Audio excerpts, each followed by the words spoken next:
Enjoy party چل رہی ہے کل سے ان لوگوں کی، زرداری صاحب کی پارٹی چل رہی ہے۔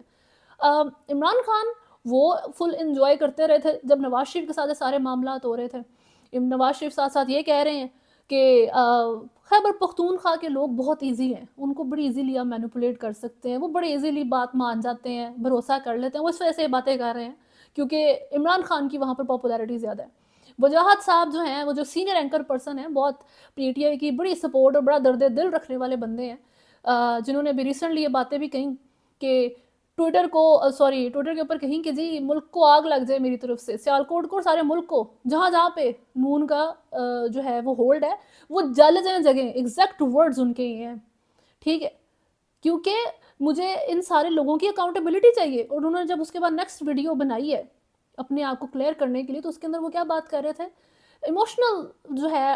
بات طریقے عوام سے بات کر لیں کہ دیکھیں جی ملک میں مشرف نے یہ کیا، اس نے یہ کیا، پنجابیوں کے ساتھ یہ ہوا، لیکن آپ کو میری ٹویٹ پر ہی غصہ ہے، تو ٹھیک ہے جی جو کرنا ہمیں میرے ساتھ کر لیں۔ میں نے کل بھی یہی بات کہی تھی کہ جو مرضی آپ کو اپنی نااہلی پہ غصے ہیں، اس کا غصہ ملک کو جلا کے آپ نہیں نکال سکتے، ٹھیک ہے۔ تو وہ بیٹھ کے نون کے لوگوں کو بول رہے ہیں کہ جی یہ جہاں ہو وہ جگہ جل جائے۔ نواز شریف کہہ رہے ہیں کہ خیبر پختونخوا کے لوگ بے وقوف ہیں۔ تو یہ جتنے لوگ اس ملک کے اوپر انفلوئنس رکھ کے بیٹھے ہوئے ہیں نا، تھوڑا سا بھی، میں ان جرنلسٹ کو بھی یہی انفلوئنس والے لوگ ہیں نا، اچھے خاصے ویوز لے رہے ہیں، بے شک باہر بیٹھے ہوئے ہیں، اسٹیبلشمنٹ میڈ لوگ ہیں یہ،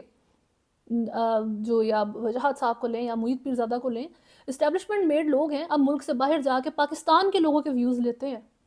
ٹھیک ہے، اور انہی کو بولتے ہیں کہ یہ بے وقوف ہے، یا یہ یہاں پر بریانی کی پلیٹ کے لیے گیا ہے تو اس کی جگہ کو جلا دو، ملک کو انڈیا کو دے دو، یہ حرکتیں کرو۔ معید پیرزادہ کہہ رہے ہیں یہ فیک سٹیٹ ہے۔ کس طرح کے لفظ آپ یوز کر رہے ہیں اپنی نااہلی کی وجہ سے، ٹھیک ہے، جو اس وقت عمران خان کے ساتھ معاملات چل رہے ہیں وہ اس کی آپ کو شاید کوئی پاکستان میں مثال نہیں ملتی ہوگی۔ نواز شریف کے ساتھ ہماری جو سیاسی لیڈرشپ ہے اس کے ساتھ ہزار طرح کی پرابلمز رہی ہیں، ان کی اپنی سول انکمپیٹنسی کی وجہ سے، بلڈی سویلین انکمپیٹنسی کی وجہ سے جو معاملات آپ کے ساتھ رہے ہیں۔ لیکن جو اس وقت آپ کے اندر کے جو ڈیسپریٹ ایموشنز باہر نکلتے ہیں اور ان کی وجہ سے آپ چاہتے ہیں کہ ملک جلے، ٹھیک ہے، تو یہ نااہلی کی آپ راک باٹم ہٹ کر رہے ہیں، آپ زمین کھودیں اور اس کے اندر جا کے گریں تو بھی شاید وہ آپ کے لیے جو ہے نا گہرائی کم ہے۔ اس لیول پہ اس وقت ان لوگوں کے یہ مزاج نظر آنے شروع ہو گئے ہیں۔ جتنا مرضی آپ کے اوپر ظلم ہو رہا ہے، I'll say it again and again، جی اس ملک کی کوئی غلطی نہیں ہے کہ اس ملک کے اندر آپ رہتے ہیں، اس ملک کی غلطی نہیں ہے کہ اس کو جرنیلز چلاتے ہیں، ٹھیک ہے جی، جو اس وقت انٹرنیشنل میڈیا رپورٹ کر رہا ہے، یہ پاکستانی میڈیا رپورٹ نہیں کر رہا۔ جتنی میں نے آپ کو بھی باتیں کوٹ کی ہیں، یہ انٹرنیشنل میڈیا کی طرف سے لکھے ہوئے جملے ہیں کہ پاکستان ملٹری لیڈ ملک ہے، یہ الیکشنز ملٹری کیمپین چل رہی ہے، عمران خان ملٹری کی فیور سے ہٹ گیا ہے، نواز شریف ملٹری کی فیور میں آ گیا ہے، ٹھیک ہے جی، ملٹری انٹیمیڈیٹ کر رہی ہے پاکستان کی عوام کو۔ یہ لفظ انٹرنیشنل میڈیا استعمال کر رہا ہے، یہ ہم استعمال نہیں کر رہے ہیں، یہ آپ کے سوچنے کی جگہ آ گئی ہیں اس وقت، یہ سوچنے کا مقام ہے، ٹھیک ہے، ایکسٹریم پہ چیزیں پہنچ گئی ہیں تو آپ کے سارے اندرونی معاملات اس وقت باہر جا کے ڈسکس ہو رہے ہیں فل والیوم میں۔ کیوں؟ کیونکہ یہاں کی جو سویلینز ہیں وہ انکمپیٹنٹ ہیں، ٹھیک ہے، اور وہ شروع سے انکمپیٹنٹ رہے ہیں، اسی وجہ سے آپ گرے ہوئے ہیں اس وقت۔ اور آپ کو اسٹیبلشمنٹ اچھی لگے، بری لگے، کرپٹ لگے، جیسی مرضی لگے، لیکن وہ نہ کرتے اسٹل کمپیٹنٹ ہے، اسی کی بیس پہ تھوڑا بہت ملک چل رہا ہے، لیکن وہ صرف سروائیو کر رہا ہے کیونکہ ان کا رول نہیں ہے ملک کو چلانے کا۔ یہ سیاستدانوں کا کام ہوتا ہے، سیاستدان اپنی ڈیوٹیز جو ہے وہ ریئلائز نہیں کرتے، اور یہی حال ہماری دوسری باقی اداروں کا بھی ہے کہ ہر ایک ادارے نے جو ہے وہ شفل کی ہوئی ہے اپنی ڈیوٹیز، تم یہ کر لو میں یہ کر لیتا ہوں، حالانکہ ہمارا یہ کام نہیں ہے، ٹھیک ہے، تم ملک کا دفاع کر لو حالانکہ تمہارا کام ملک کو چلانا ہے، تو تم ملک کو چلا لو حالانکہ تمہارا کام ملک کا دفاع کرنا ہے۔ ابھی تک کے لیے نیوز میں اتنا ہی ہے، اگر آپ نے چینل کو فالو نہیں کیا ہوا تو سبسکرائب کریں، ویڈیو کو لائک اینڈ شیئر ضرور کریں۔ اللہ حافظ۔